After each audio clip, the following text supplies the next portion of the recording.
In my view, tonight's subject is becoming increasingly more important for us as the standards of the world's relationships fall further and further away from those of Scripture, and sadly many of our marriages are also being affected as well. So initially I'd like to turn to Ephesians chapter 5, which will lead us to the foundation principles of marriage that are established in the Garden of Eden. And then we'll reflect on how both Peter and Paul build on these principles. And as we progress, we'll try and consider some practical examples that arise, and then also reflect on how we ought to perhaps conduct ourselves in our own marriages. So turn with me to Ephesians chapter 5, if you would, and verse 21, where our subject title is taken from. And there we read, "Submit yourselves one to another in the fear of God." And there's a specific instruction for wives in verse 22. "Wives, submit yourselves unto your husbands as unto the Lord." And then in verse 25, the husbands are also addressed. "Love your wives, even as Christ also loved the ecclesia and gave himself for it." It perhaps goes without saying that the environment of the Ephesian ecclesia would have influenced greatly this epistle. Ephesus was a major coastal Roman city in Asia, and it would have been hugely influenced by the wisdom and the learning of Greek philosophy, being dominated by the pagan, immoral temple of Diana, which overlooked the city from a hilltop, and it was run purely by women, priests, and it was largely funded by their prostitution. And so we can imagine what kind of environment this would be. And in many ways it's very similar to ours, being rather unsavoury to say the least. Today we are affected by human rights. We are affected by women's rights, modernism, postmodernism, which suggests everyone is entitled to their own opinion, to express it, and everyone is equally right. There is no right or wrong from the postmodernist point of view. When we stand back from the epistle of the Ephesians as a whole, it seems to me that Paul explains the hope and the aspirations that he has for his brethren and sisters in the first few chapters of Ephesians. And then he tries to address their weaknesses in the following chapters. So Paul opens the epistle in chapter 1 and verse 2 with the very powerful words, to me, grace and peace. They include us, of course, through, there is a qualification in chapter 2 and verse 13, the blood of the Lamb. And when you ponder these words, I find an incredible depth of love expressed here. For us, brothers and sisters, peace is the shalom, a deep peace in our hearts and minds now, through the comfort and assurance of the Word. But ultimately it speaks of the true eternal peace of the millennium, doesn't it? Then if you turn to chapter 3 and verse 14, we find he bows his knee. And in verse 17, he prays that Christ may dwell in our hearts by faith, that we, being rooted and grounded in love, may be able to comprehend with all saints what is the breadth and the length and the depth and the height. There's an allusion to the Diana temple, I believe. And to know the love of Christ which passeth understanding, that we might be filled with all the fullness of God. This was Paul's clear objective for the Ephesians, and for us. Every word is rich, isn't it? Powerful and full of meaning. Deeply profound words when you ponder them. His prayer is that the love of the Master might dwell in our hearts in all its fullness. And so that might be achieved, he then goes on to address a number of weaknesses that they might have in the following 3 chapters. And so when we reflect on the words of chapter 5, requiring submission to one another within our marriages, within our ecclesias, all our relationships, it's essential for the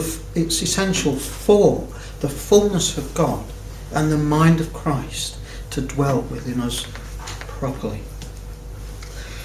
Just as an aside, turn with me to Romans chapter 12 and verse 2. I know most of us know this, but Paul there advises, and be not conformed to this world, but be ye transformed by the renewing of your mind, that you may prove what is that good and acceptable and perfect will of God.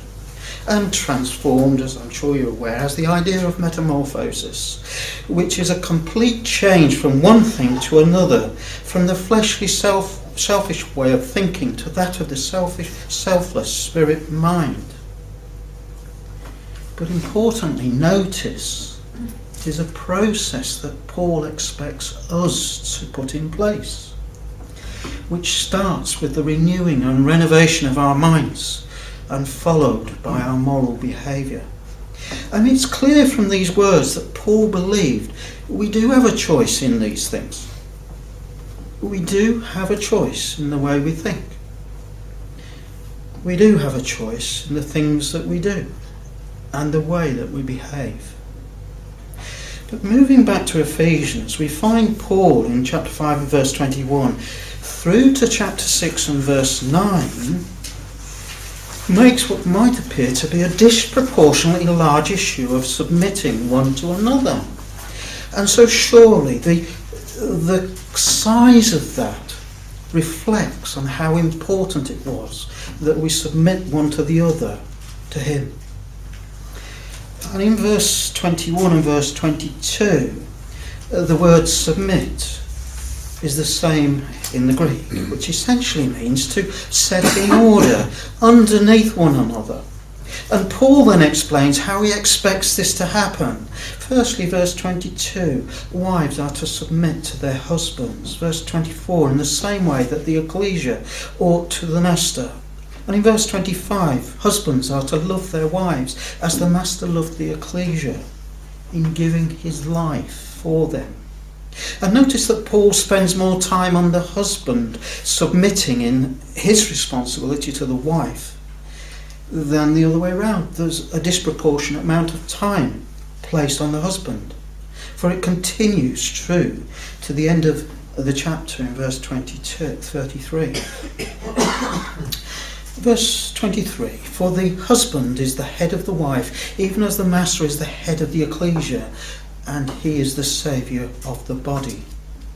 So we see that the husband was to be the head, in the same way that the master is of the ecclesia, which is rather different to the way that the world sees it, isn't it? And importantly, verse 24 does say in everything. And the Greek word does mean in everything, anything, all things, the whole.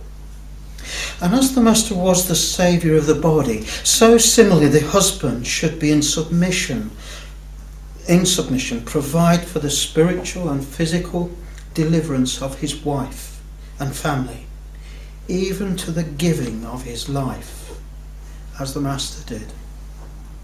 And I wonder sometimes, having lost my wife, whether we think about that enough and what that actually means. Let's turn to Genesis chapter 1 through to 3 though and see where these principles are derived. Chapters 1 of Genesis. There we find in chapter 1 and verse 26 that God decides to make man, which includes both male and female, according to verse 27. Verse 26 suggests that both were made in the image of the Elohim. Image in this context implies the same visible form. And so we understand that there are both male and female looking Elohim. They were also made in the likeness of the Elohim, which refers to their mental capacities. And so we understand that Adam and Eve were both very similar to one another in their mental capacity, and interestingly, to the Elohim. And so both were equally able to absorb spiritual principles and to develop the same spiritual mind of the Father as the Elohim. And it's rather obvious, isn't it, that there's a difference between man and wife. Otherwise he wouldn't have described them differently. Then we notice that there is an order between them. It's male, then female.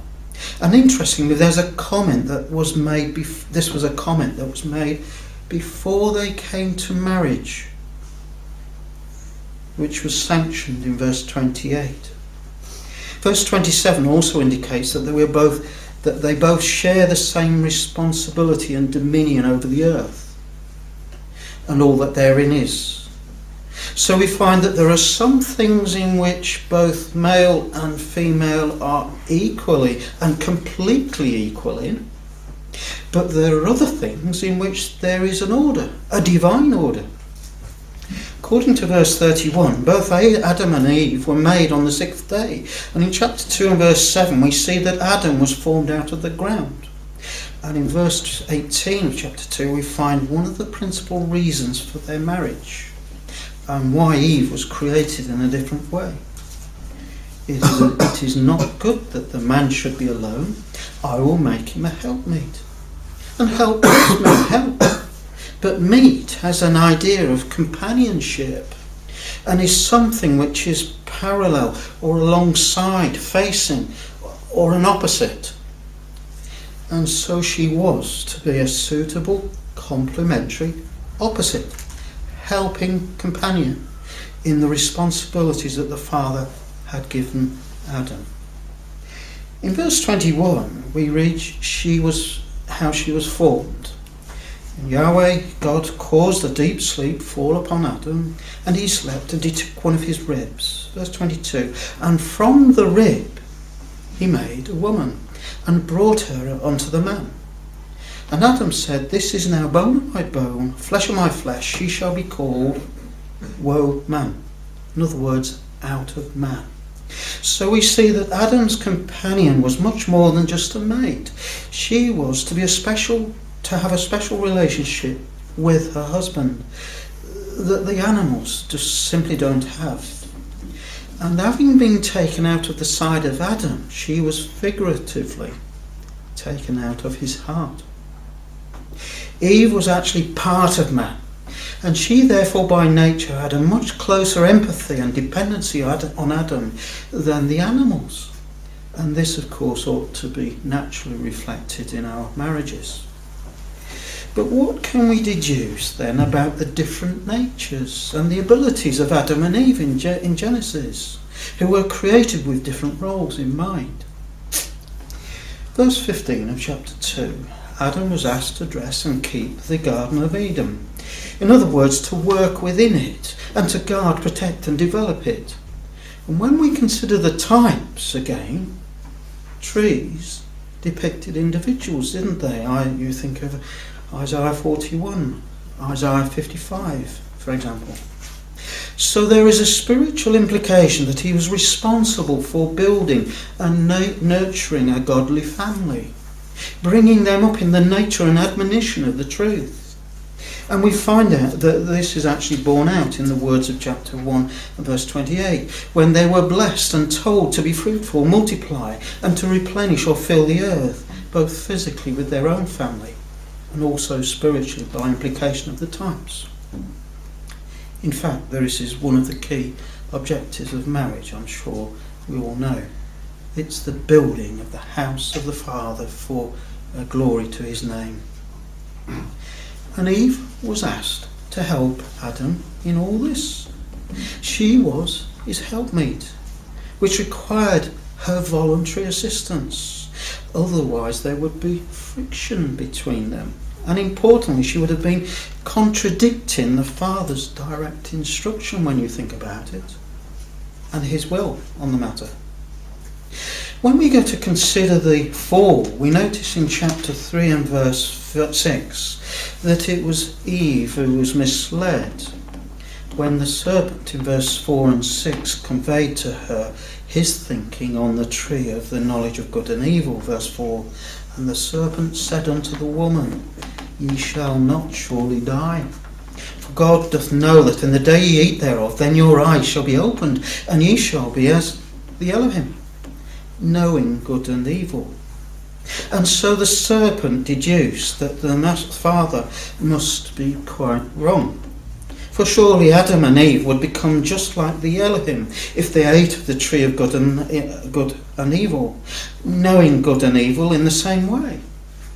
And secondly, that since the Elohim was still alive, having of course eaten of the same tree, then surely Adam and Eve would also be able to continue to live. He was wrong, of course. There was much more involved. And so he subtly explained that the father didn't really mean what he said. In reality, he made the father out to be a liar. And so being deluded, in verse 6, when the woman saw that the tree was good for food, the lust of the flesh, and that it was pleasant to the eyes, the lust of the eye, and a tree to be desired to make one wise, the pride of life, she took of the fruit thereof and did eat, and gave also unto her husband with her, and he did eat.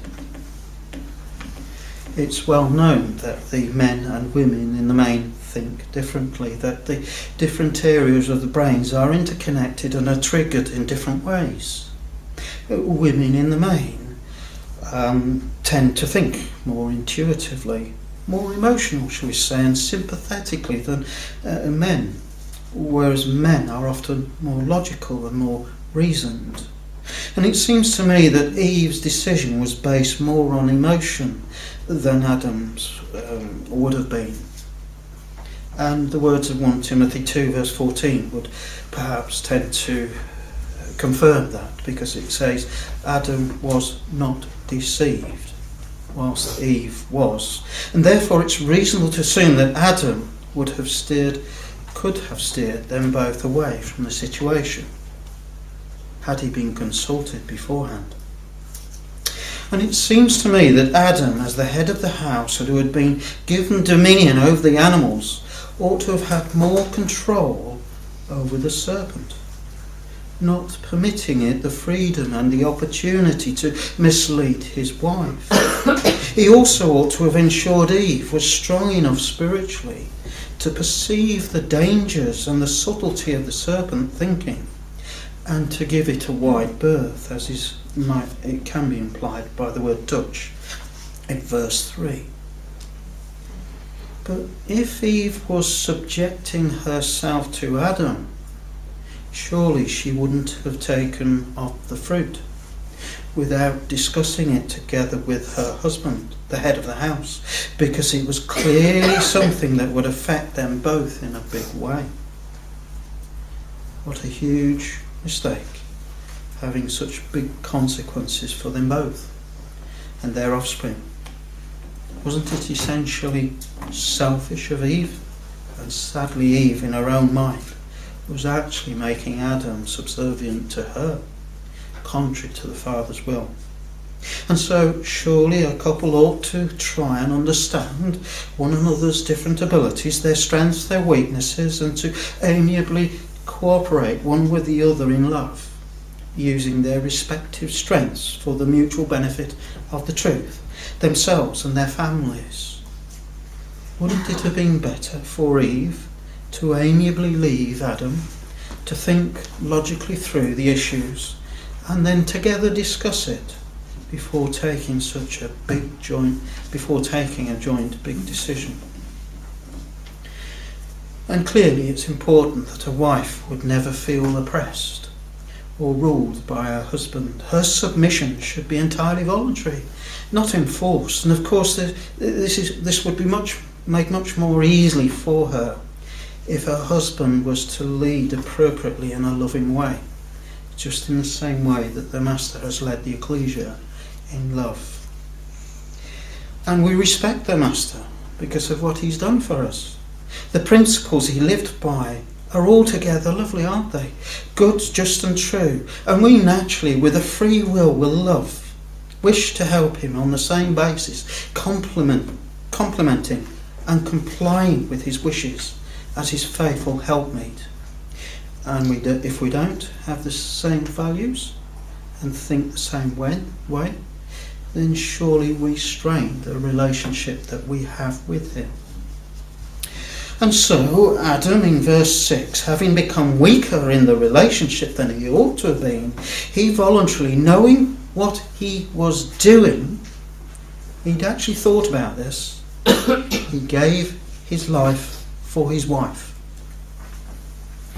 He took the fruit from her so that he could be with her, support her, looking after her, keeping her company and her love in the new situation, regardless of the consequences.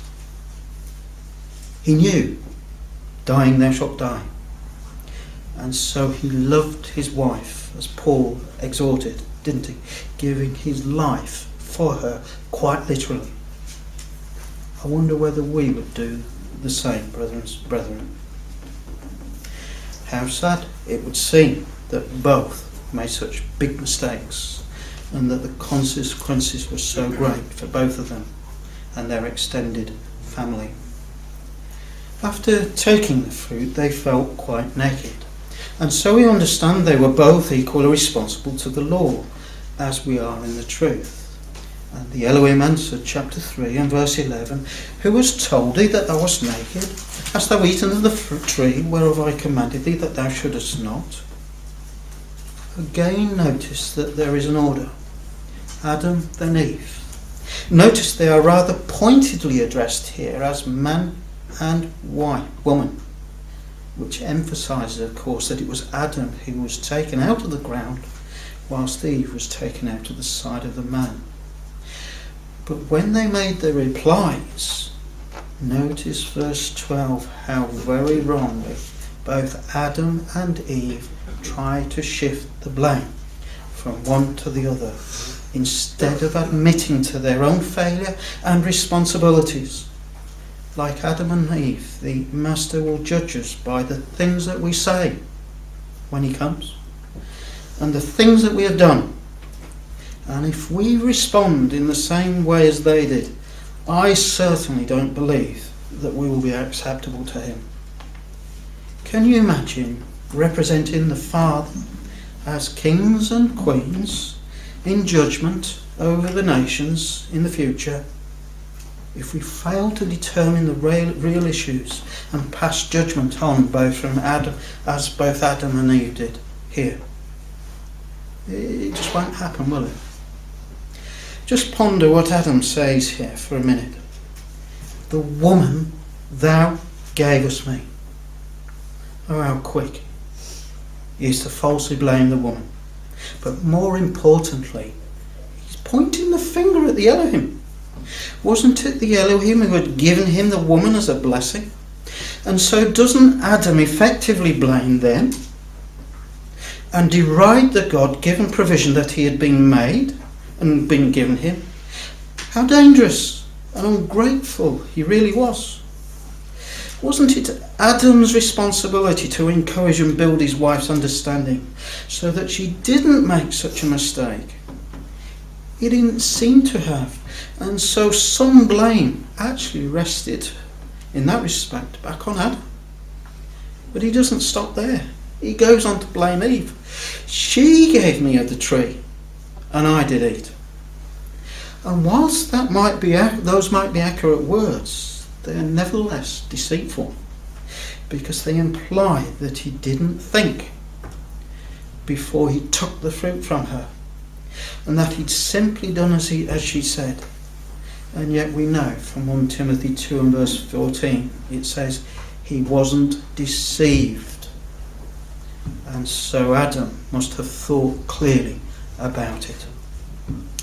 It's these kind of things which cause the greatest trouble in a marriage, in a household, in the ecclesia, in any relationship. If we can't be honest and open with one another, avoiding deceit, some lies, small lies perhaps, white lies, no engineering of situations, avoiding any form of deception, living up to our respective responsibility without passing the blame on to others.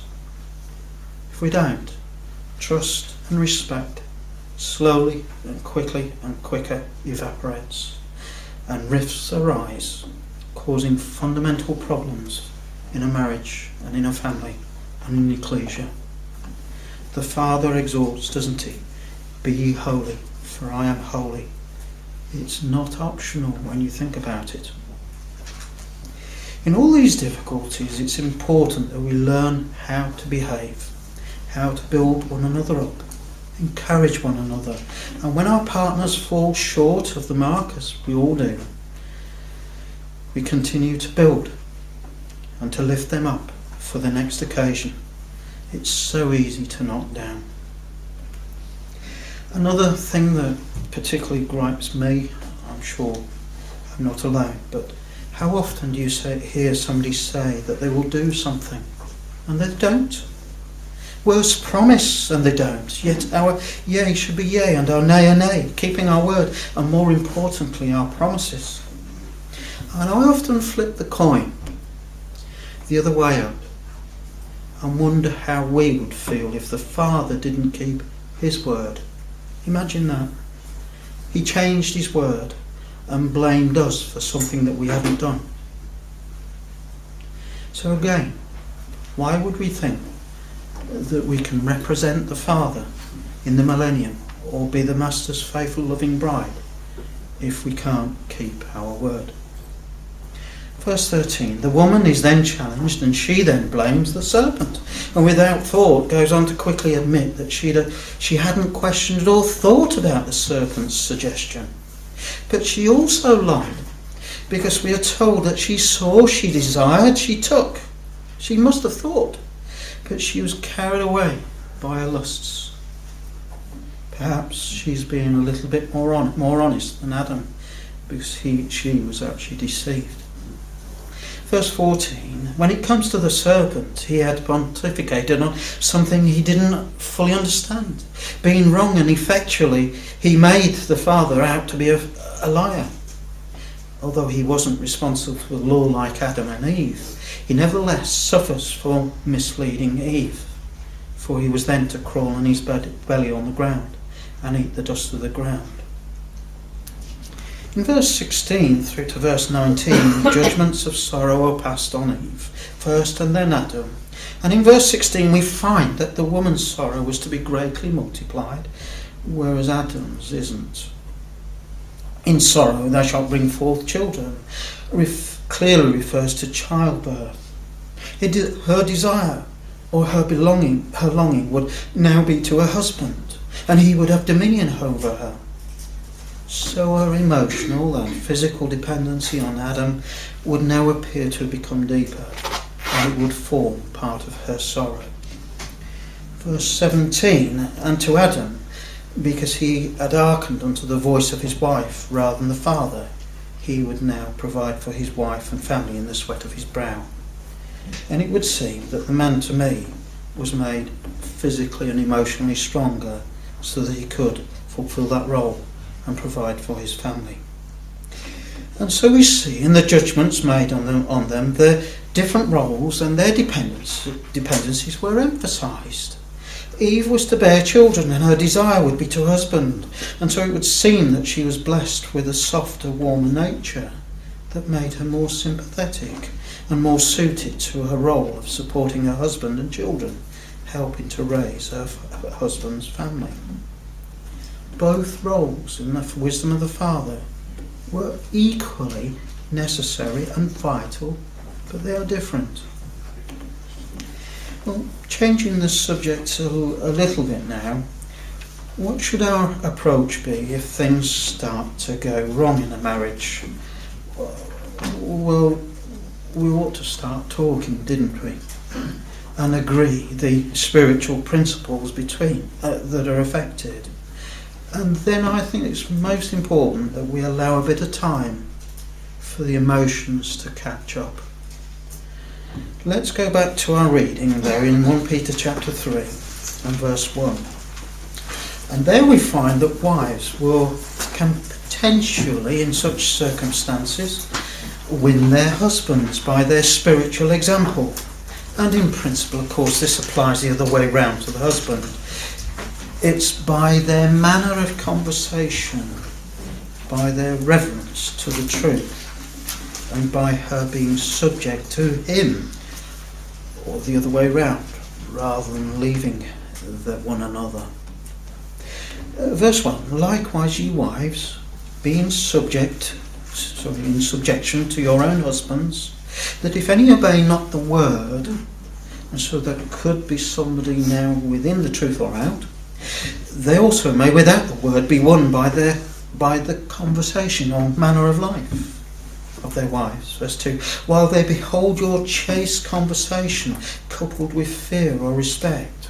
Verse 3 continues, whose adorning, let it not be that outward adorning of plaiting the hair and of wearing of gold or of putting on of apparel. So her focus was not to be on her natural beauty, which mars, of course, with age. But verse 4 says her heart should be with the ornament, should be endowed with the ornament of a meek and quiet spirit, which is in the sight of God of great price. And equally, it's the approach a husband should adopt if the problem is the other way round. I think that's lovely, though, winning somebody back in wisdom, by showing love and by example. And note it's something that Peter believes is essential. It's not optional. Just think for a moment about our relationship with the Master. Would we ever think of contradicting him, subverting him, arguing with him, being demanding, being angry or throwing a temper at him? I think not. So if we think of our marriages being the same relationship, in the same way as we ought, then why would it occur to sisters to do the same with their husbands? Or even the other way round, a brother in the truth? Surely they would be quite wrong to be speaking to them out of turn. And so a brother perhaps ought to think about the way the Master addresses us before he misbehaves with his wife. The examples, of course, there are for us. And in this context, I often think of the words of Proverbs chapter 25 and verse 11. I just ponder them over and over and over at times, which are so lovely. A word fitly spoken is like apples of gold in pictures of silver. I think that's beautiful. And then my mind would go to Isaiah 50 and verse 3. And there it talks of the Master getting up morning after morning, every morning, learning, in order to be able to speak the right word at the right time. Something that we should all be striving to learn. So it's important never to let the sun go down without resolving any difficulty there might be between us. Talk and talk and talk. Talk again openly. Discuss the right way and say good night lovingly. Marriage is a continual adjustment, but it should never be hard work or something that we need to work on. You hear those phrases sometimes. I never had to work on mine. If it is, there just seems to be something wrong to my way of thinking. It doesn't require both. It requires both to help one another selflessly in the truth, and to encourage one another in their spiritual well-being. And I know it can be difficult. We see it in some relationships. Quite difficult for an intelligent sister, for instance, to learn how to sensibly raise an issue with her husband or her brother who's perhaps less able in that particular respect. But doing this should still be done in a way that respects the roles and the responsibilities of one another. And similarly, there are other issues. A husband raising an issue with his wife tactfully can require some skill so it doesn't become personal and offence isn't taken without being overbearing as well. Colossians chapter 4 and verse 6 says, "Let your speech be always with grace, seasoned with salt, that you may know how you ought to answer every man." Going back to 1 Peter 3 and verse 5, it now continues, "For after this manner in the old time the holy women also, who trusted in God, adorned themselves, being subject unto their husbands, even as Sarah obeyed her husband Abraham, calling him," means publicly, "Lord, whose daughters ye are, as well as you do, as long as you do well, and are not afraid with any amazement." So even as Sarah obeyed Abraham, calling him publicly Lord, whose daughters ye are, as long as you do well, and are not afraid with any amazement. And the inference here, of course, of these words is that if a wife doesn't submit to her husband, as Sarah did, then they wouldn't be suitable for marriage with the master. Rather strong words when we think about them. I personally don't think the scriptural position of our sisters is demising in any way whatsoever. It's actually a lovely role that the Father has blessed them with. And I'm very glad, and I'm sure every brother thinks the same way, that we're very blessed to have such suitable complementary companions. They are a blessing of the Father to have the loving submission, gentle cooperation in our homes, for having the loving submission, the gentle cooperation in homes, for them to teach and bring up our children in the nature and the admonition of the truth when the husbands are at work. And it's a wonderful privilege that a brother doesn't normally have. I also believe we can't emphasise enough how important it is for wives and sisters to grow in the Spirit Word. It isn't the sole preserve of husbands. It's the responsibility of both to build themselves up so that they can help one another and encourage one another, their family, the ecclesia. It will affect their eternal welfare. It's a huge responsibility and surely a wonderful privilege for a wife to help tender a husband's trees, just like Adam and Eve in the garden, and to help build a family for the glory and honour of the Father. And sometimes when we look about the ecclesia, it can take the perception of a sister to spot someone who's having difficulties or an issue. A brother doesn't even see it. And then jointly work out who is the most appropriate of the two to follow the matter up in the right way. How often a sister can be more effective in supporting the widow and the fatherless, visiting if necessary, and providing a shoulder for those who would benefit from sharing something in complete privacy in a sympathetic way. Enthusing one another with word and the current signs of the times, which can't be difficult at present, can it? And when we think of our youngsters who perhaps are beginning to look for a partner, how often do we select a partner? Often just on physical attraction. And sometimes very little else matters, quite sadly. Didn't we ought to find someone who has common values, objectives in the truth, someone who simply wants to help build the Father's house to the glory of the Father's name, which is actually the prime objective of marriage? Yes, of course, we are flesh and are attractive to different types of people. But if the essentials are not there, then we ought to walk away and put our trust in the Father, knowing that He will provide someone suitable for us at the right time. Well, let's start to bring our thoughts to a conclusion then. In summary, didn't we ought to respect the order the Father has placed on us?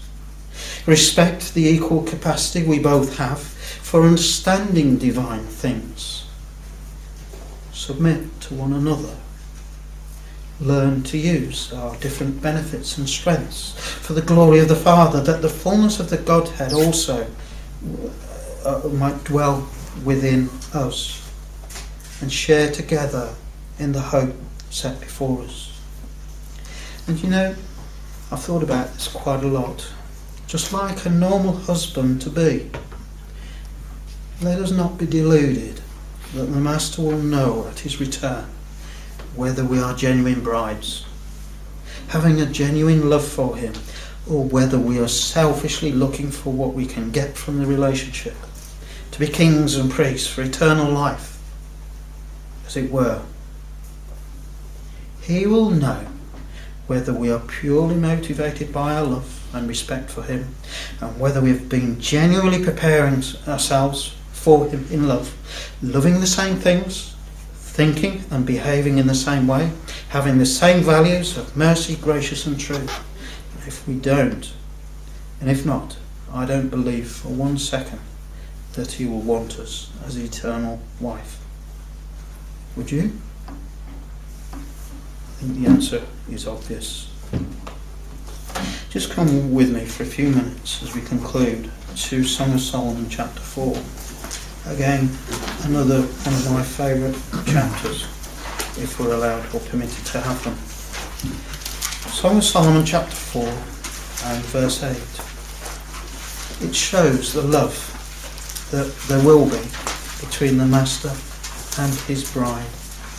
And it speaks of a time after their marriage when the Master takes his bride to the top of Mount Hermon, some 10,000 feet above the Galilee. Come with me from Lebanon, my spouse, with me from Lebanon. Look from the top of Amana, from the top of Shirna and Hermon. It's all the same mountain. There they sit together, overlooking their joint inheritance, the land laid out before them. And he looks into her eyes and tells her what he loves about her. 7 things are listed in verses 1 to 6 about what he loves about her. Things she has lovingly prepared for him in her life. And he says to her, verse 9, Thou hast ravished my heart, my sister, my spouse. Thou hast ravished my heart with one of thine eyes, with one chain of thy neck. How fair is thy love, my sister, my spouse. How much better is thy love than wine, and the smell of thine ointment than all spices. I think that's lovely. A true love story. What a lovely hope we have, brothers and sisters, provided we use the time left to us wisely and let the fullness of the love of the Father dwell within us bodily.